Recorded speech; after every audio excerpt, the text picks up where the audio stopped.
What up, what up, what up, everybody? Welcome to the Red Zone Live right here on Facebook and on YouTube. Cannot forget that. Tonight is, for me, an honor because this man, well, the name of his brand speaks it all. It's a visionary. That's right, it's a beautiful vision.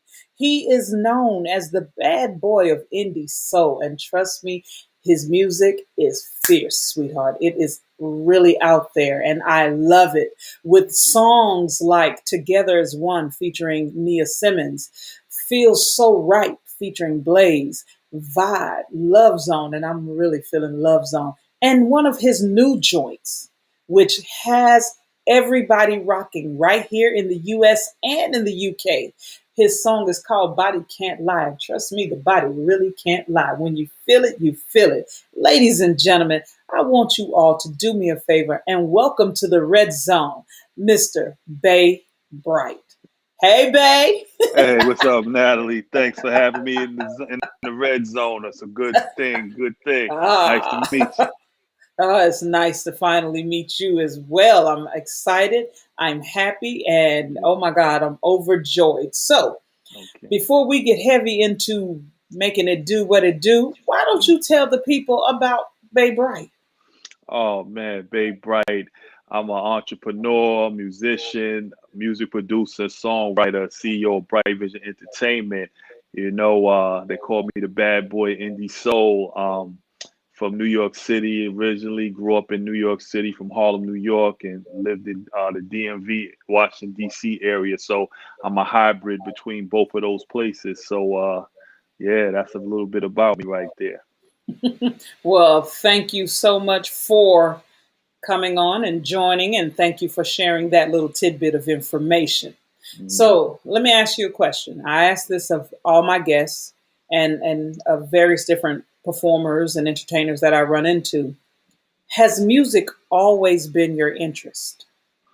Yeah, music and sports, but music preceded sports because, again, I grew up from the cradle listening to my mother and father playing records since I was born. So music was always part of my bloodline, a part of my love.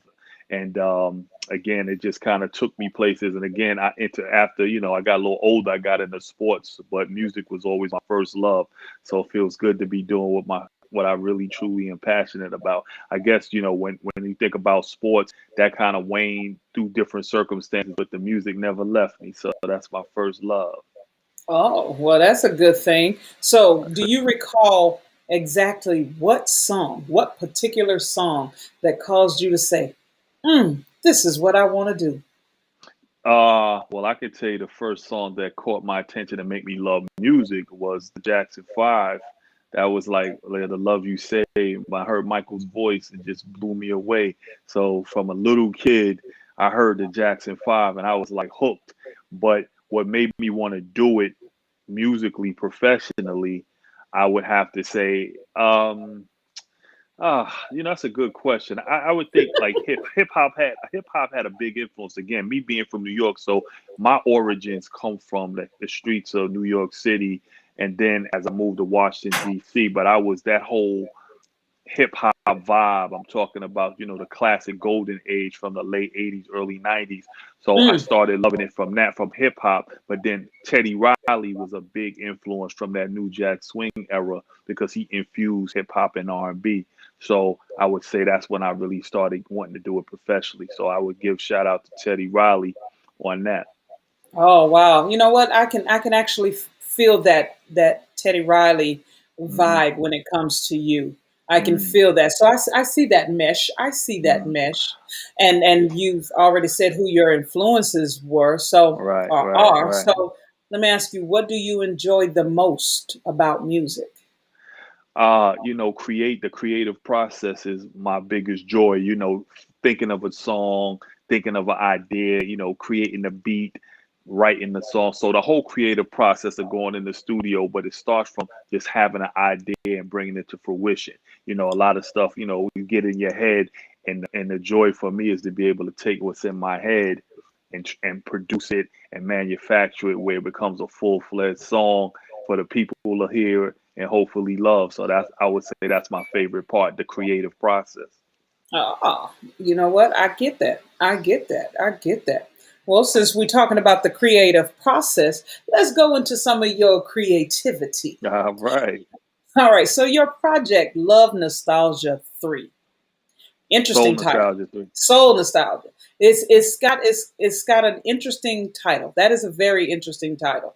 Okay. Elaborate on that title. How did that title come about? Okay, so what happened is, I tried to find what's my vibe. Like I love soul music. Like so soul music, I started before there was rap music, there was soul music. So again, Okay. from the cradle, I owed my father and my mother, they played all the soul greats, the OJs, the Delphonics, the Whispers, Rick James, all of those, Teddy Pendergrass, all of that. So as I got into my journey, soul nostalgia came from me wanting to bring the soul vibe back. Because in today's music, so R&B soul is like on the back burner when you talk Mm. about different genres in mainstream. And so I said, as an independent, I want to try to tap into the soul of yesteryear, and nostalgia is just that. I wanted to make things, productions, write songs that reminded people of things they may have heard in the past. So that was the nod and the ode to, that's where soul nostalgia comes from.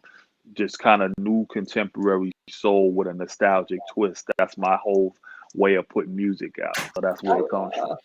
I like that description. New contemporary soul. That's a great and you know what? You are absolutely right.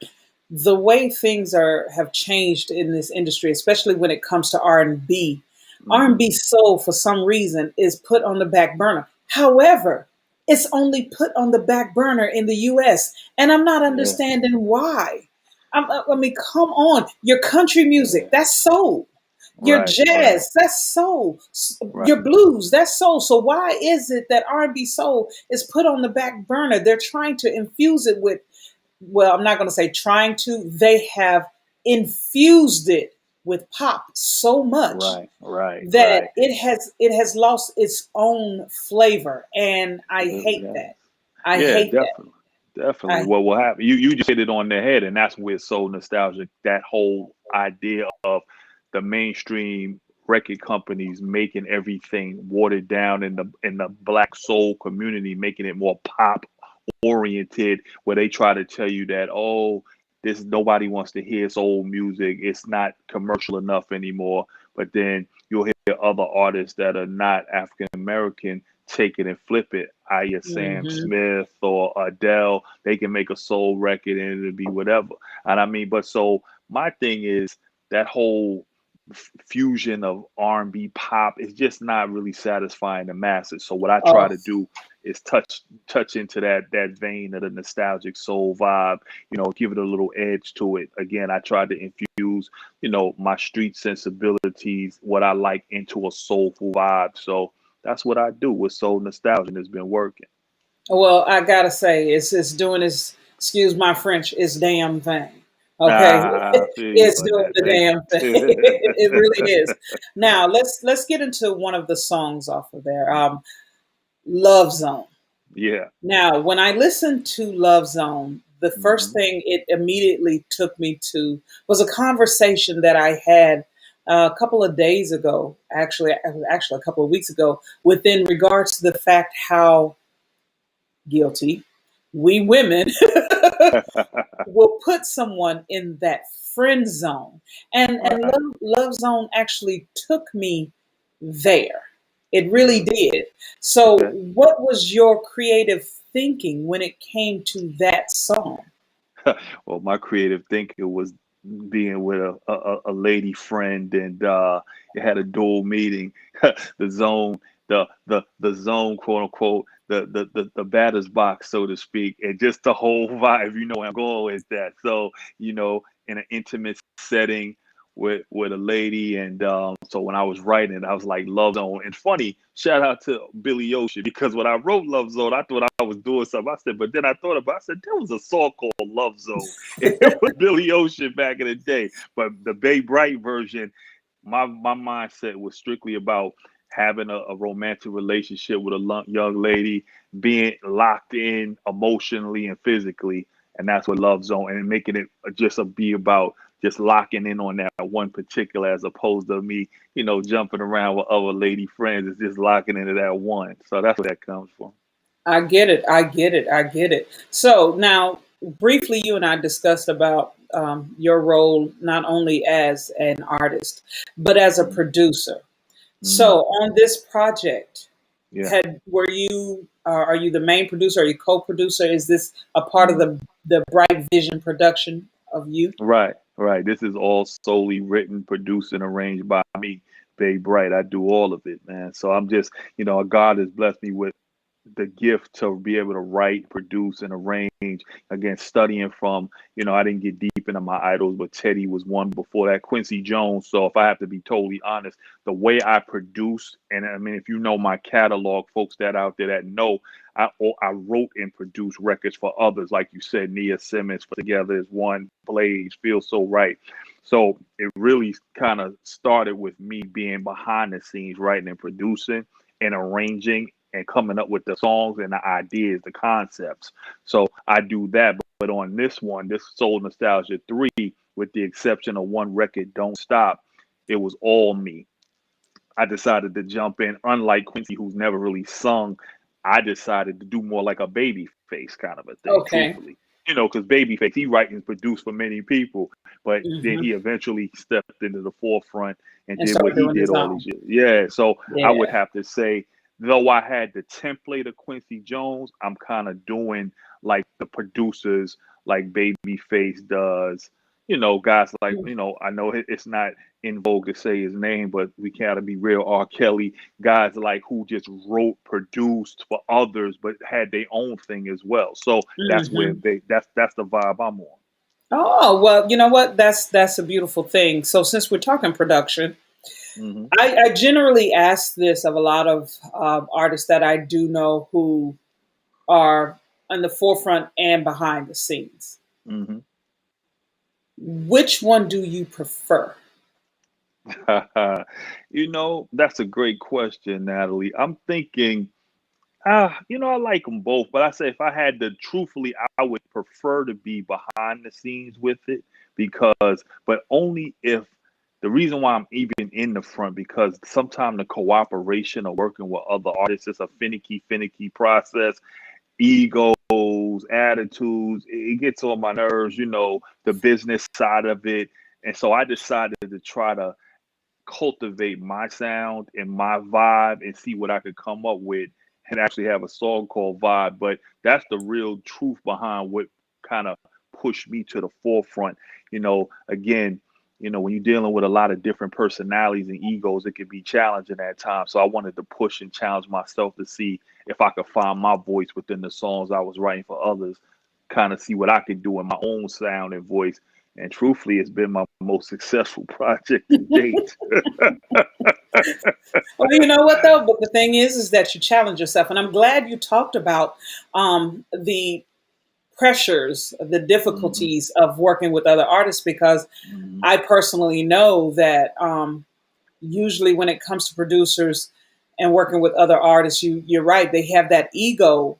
Hmm. I know what this sound like. I know what this should sound like. I'm going to do it Right. this way. But they fail to realize you're a producer for a reason. You know how Hmm. the product should go, how it should flow, how it should be delivered. And Definitely.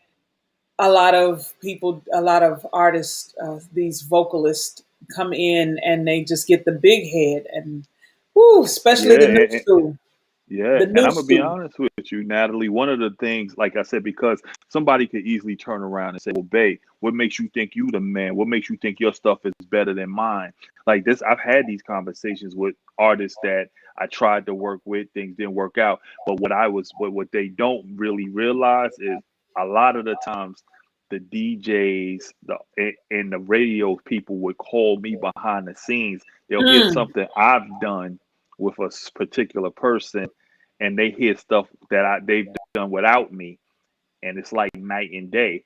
And I'll never say names and all that, but the truth of the matter is, a lot of folks have come to me behind the scenes from a global perspective, and like, it don't sound the same without you producing it. And I'm like, and I know these things, and I try to tell artists, I mean, like I said, everybody has their gifts. Now, Mm-hmm. Kudos to all the artists that have, like, let's just be real with the artists that I particularly work with. We had a good run, but the truth is they have phenomenal voices. Like, the main thing that attracts me to people that I work with is I hear and see their talent. You understand? The Mm-hmm. problem I have is when sometimes we come to a point where, there's just not an appreciation for what I bring to the table. Like, I'm already appreciating you, but I think that in reverse, there's not a real respect for what I do because I'm not a quote unquote household name. Like, if I was Babyface or Teddy Riley, I always felt like I would get a lot more cooperation if I had a bigger name. But the truth of the matter is, I wish everybody the best. But those are one of the things that's pushed me to the forefront. And if I had to say, and I've been saying this a lot now, and it sounds like sometimes I might be taking shots, but I'm tired of politicking, man. Like I said, at the end of the day, I want people to win. I want to win, but people need to hear these hard truths because you don't take my word for it, or I'm on the charts. So I'm saying what I'm saying, but my records are where they are. I'm not making this stuff up. And I hate to say it like a bragging, but the truth of the matter is I get offended when people like, you know what, babe, you just talking whatever. My thing is, look at the charts, the independent charts. I'm from in the United States, all over the world. I'm doing it. You know what I mean? Mm-hmm. So Mm-hmm. that's what it's about. It speaks for itself. It speaks for Yeah. itself. And Yeah. speaking of pet peeves, you and I Mm-hmm. touched on this a little bit behind scenes, but and I've Mm-hmm. touched on this quite a couple of times with several other people. I'm gonna touch on it Right. again because I need for people Right. to understand. Right. Stop Right. thinking that you can download BandLab and Garage Band, create a Right. Right. song, and boom, Right. that's it. No, boo No. boo, No. no. If you don't put in the work, Mm-hmm. you Yeah. right now you just singing to yourself. Yeah, you think when if your auntie or your grandma thinks you're great, that's all wonderful, but it's a way bigger world than that. And your friends around the block, you have to really know you're competing against major artists because here's the challenge, even for myself and everybody independent.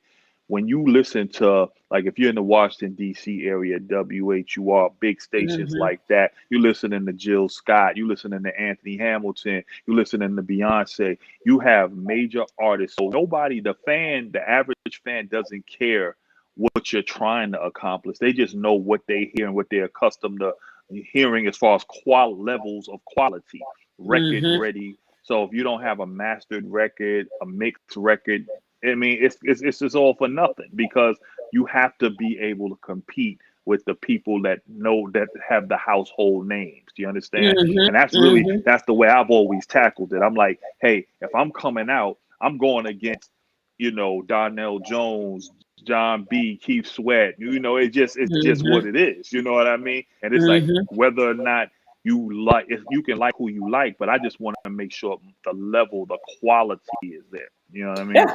And DJs will tell you that. Like I submitted a song to Heart and Soul, and I'll never forget. Mm-hmm. The gentleman reached out to me. He said, "Oh my God, love this freaking song." He said, "Did you do it?" And I said, "Yeah." I said, "I wrote it. I co-produced it. It's my song." And he said, "Okay." He said, "I need the radio ready version," and I could have swore that's what I sent. So I went Right. back and I put it in my system, and I said, "Oh snap."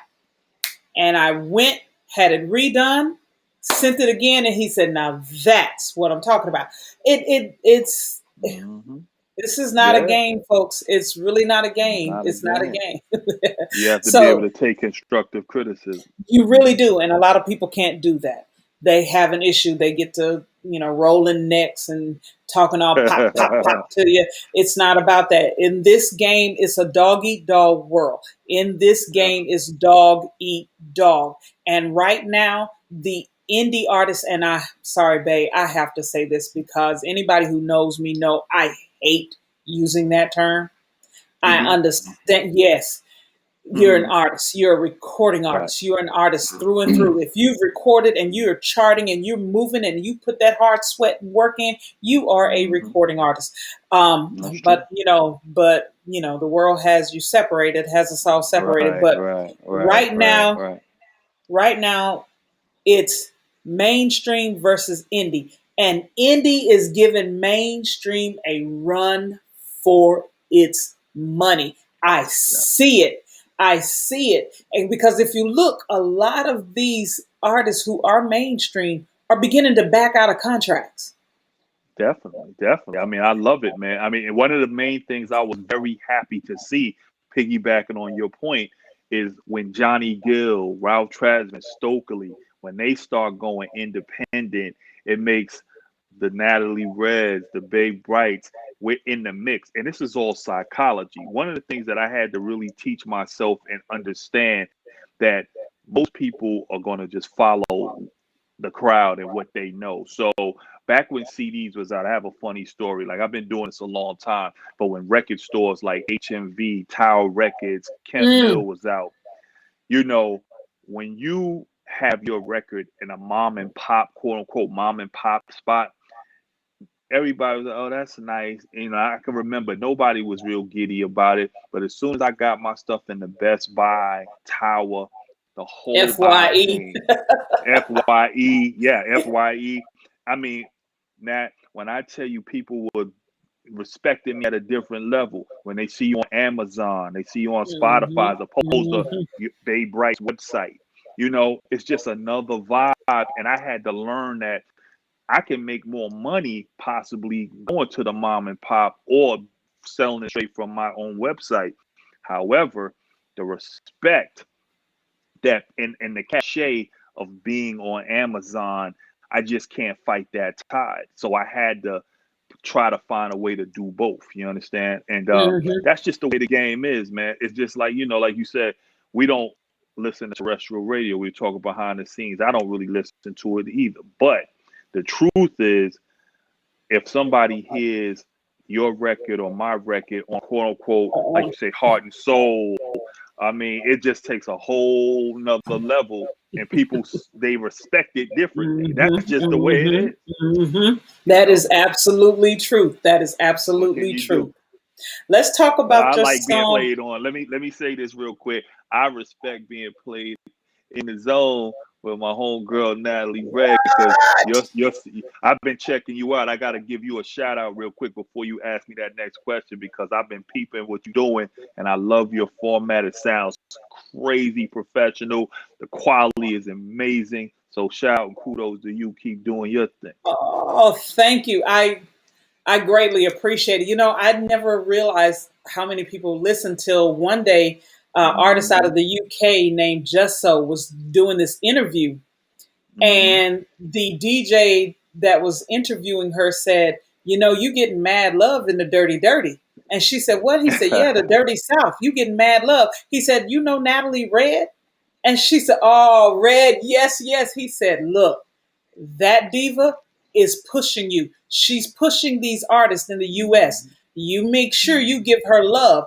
And she hit me up and she said, I need you to go check that interview out. And I listened to it and I was in tears.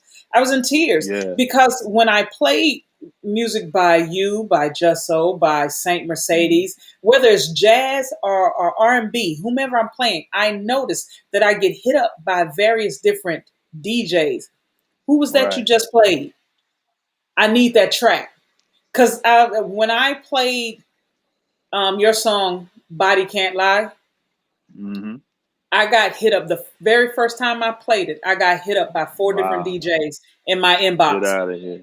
Who that? Get Who out of that? here. And I just I said, oh, that's Bey Bright. Just send me your email address. I'll hit you the track. Right. Trust me, the dude's got Right. music. You're gonna love him. And it does that. I love the fact that I am able to help artists like yourself, help artists like myself Hmm. and others. It's Hmm. not about, for me, it's not about reaching a plateau. For Hmm. me, it's helping the world see that music is alive and well. It's kicking. You all need to hear this. I get it. You love Beyonce. Oh. Get it. Love on it. I hear you. But, sweetie, check out this person. Check out that Right. person. And I can't, my roommate just, will you stop, Tanya? but it's a beautiful thing. I love being able to share that, and in Mhm. doing so, the platform has grown and it is expanded, and I'm able to share your music more and more. So I am beyond the word blessed. So thank you for creating such lovely music. Definitely, Now, definitely. You're welcome. my song, Hmm. he can't love you. That Well, is my jam. ah, oh, That's you my like jam. that one? Yeah, I Yeah. do. I do. Hey, It hey. speaks truth. You know, he can't love you. Yeah, that was a song that I had in the stash. And funny enough, Natalie, I just put out Soul Nostalgia 3 in January of this year. But the pandemic had me really in the house writing and getting a lot of creative juices flowing. So that didn't make the EP, but I still had that in me. So I said, let me just throw that out there as a bonus to the world to see how this one takes. And it's been received pretty well. So I appreciate you playing it. I've been hearing it on your station. So it's like Thank I you. appreciate you. I know you're a big body can't lie person too, but I see you picked up on that he can't love you. And that's the age old, thing. You can do what you do with homie, but he can't love you like me, baby. Yeah, it reminded me when you sent it to me, I was like, he can't love you. And I'm gonna tell you what I was thinking of. I was thinking Jagged Edge. He can't Of love you course. like Yeah, I yeah. love you. That's it. And That was I it. said, wow. So, one of these days, Hmm. pretty soon, I'm gonna have to create a show all based around He Can't Love You. Because I love me Yeah. in music. I love me in music. So before we go, because you've already talked about what the pandemic has caused you to do, and which pandemic it should. It gave you time to create, and that's a beautiful thing. Tell the Hmm. people how they can find Bey Bright and where they can find Bey Bright's music. All right. Before I do that, I'm gonna bring this into the. I'm gonna bring. Can your fans see this? What we got here? Can you see the Oh 500,000 on yes, Spotify? I'm showing off a yes. little bit right here. Yes, indeed. So this whole soul nostalgia, man. Like I want to thank everybody so much for helping me. So this here is the Bey Bright's album collection for soul nostalgia, Spotify plaque. So you can find my music on Spotify. You can find it everywhere music is sold and streaming: iTunes, Amazon, Spotify, YouTube. It's everywhere music is sold and streamed. You can find me on social media at on Twitter at Bey Bright NYC. That's at Bey Bright NYC. You can find me on Instagram, Bright Vision 29, and on Facebook at Bright Vision Entertainment.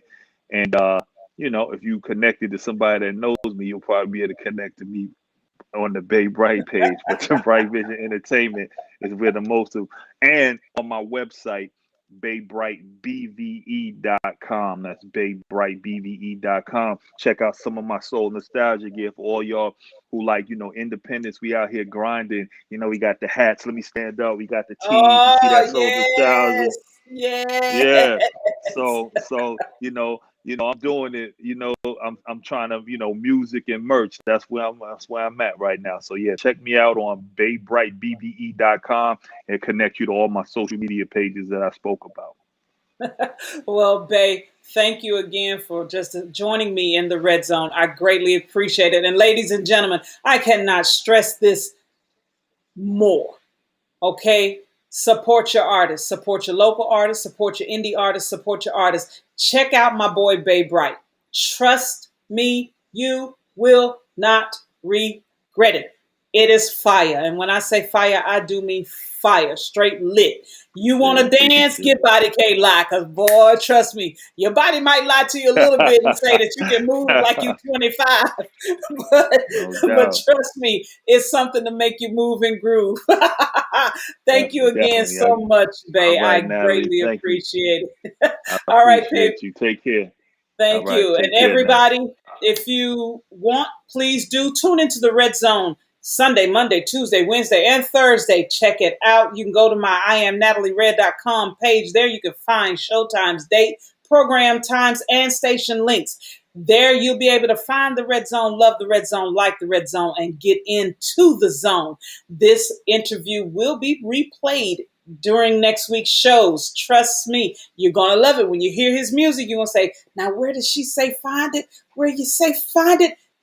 Don't worry, I'm going to repeat that too. Thank you again, everyone, for tuning in. It's your girl, Natalie Red. Peace, love, deuces. We out.